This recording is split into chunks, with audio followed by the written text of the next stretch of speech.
জেরুজালেমকে ইসরায়েলের রাজধানী স্বীকৃতি বাতিলে মিশরের প্রস্তাবে ভেটো দিয়েছে যুক্তরাষ্ট্র। সোমবার জাতিসংঘের নিরাপত্তা পরিষদে দেশটি এ ভেটো দেয়।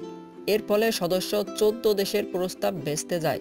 জাতিসংঘের স্থায়ী সদস্যরা দাবি করেছে, আন্তর্জাতিক আইন অনুযায়ী পূর্ব জেরুজালেম অধিকৃত ফিলিস্তিনের ভূমি। জেরুজালেম সংকট সমাধান করতে হবে ফিলিস্তিন ও ইসরায়েলের মাঝে প্রত্যক্ষ সংলাপের মাধ্যমে। কিন্তু জাতিসংঘে যুক্তরাষ্ট্রের স্থায়ী প্রতিনিধি নিকি হেলি প্রস্তাব বাতিলে ভেটো ক্ষমতা প্রয়োগ করেন। এ পদক্ষেপের সমর্থনে তিনি গর্ব করে বলেন, এটা করা হলো যুক্তরাষ্ট্রের প্রেসিডেন্ট ও মধ্যপ্রাচ্যে শান্তি প্রক্রিয়ায় তার ভূমিকার পক্ষে। নিকি হেলি নিরাপত্তা পরিষদের সদস্যদের ওপর ক্ষোভ প্রকাশ করেন। মিশরের প্রস্তাব সমর্থনে তাদের ভেটোকে আমেরিকার জন্য ভুলে না যাওয়ার মতো অপমান বলে আখ্যায়িত করেন। নিকি হেলি বলেন, জেরুজালেম ইহুদি জাতির রাজনৈতিক ও সাংস্কৃতিক নগরী। এ কথা বলার সাহস ওয়াশিংটনের আছে। আমাদের দূতাবাসের জায়গা নির্ধারণে কারো আদেশ আমরা মানব না।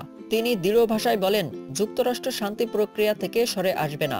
আমরা পূর্ণ গর্বের সঙ্গে তেল আবিব থেকে জেরুজালেমে আমাদের দূতাবাস স্থানান্তর করব। উভয় পক্ষের সাথেই আমরা ভেটো প্রয়োগ করলাম। এদিকে জাতিসংঘে ব্রিটিশ রাষ্ট্রদূত মার্কিন প্রেসিডেন্টের সিদ্ধান্ত প্রত্যাখ্যান করে বলেন, পূর্ব জেরুজালেম অবশ্যই অধিকৃত ফিলিস্তিনের অংশ। তার দেশ তেল আবিব থেকে তাদের ইসরায়েলি দূতাবাস সরাবে না। তিনি আরো বলেন, পবিত্র নগরী সংক্রান্ত আন্তর্জাতিক আইন বিরোধী যে কোনো সিদ্ধান্ত বাতিল ও অকার্যকর। জাতিসংঘে ফ্রান্সের প্রতিনিধি আমেরিকার ভূমিকায় দুঃখ প্রকাশ করে বলেন, তাদের ভেটো প্রত্যাশিতই ছিল, কিন্তু ফ্রান্স অধিকৃত ফিলিস্তিনে ইসরায়েলের সংযুক্তি সমর্থন করে না। জেরুজালেম সংকট নিরসনে তিনিও আন্তর্জাতিক আইন মেনে চলার আহ্বান জানান।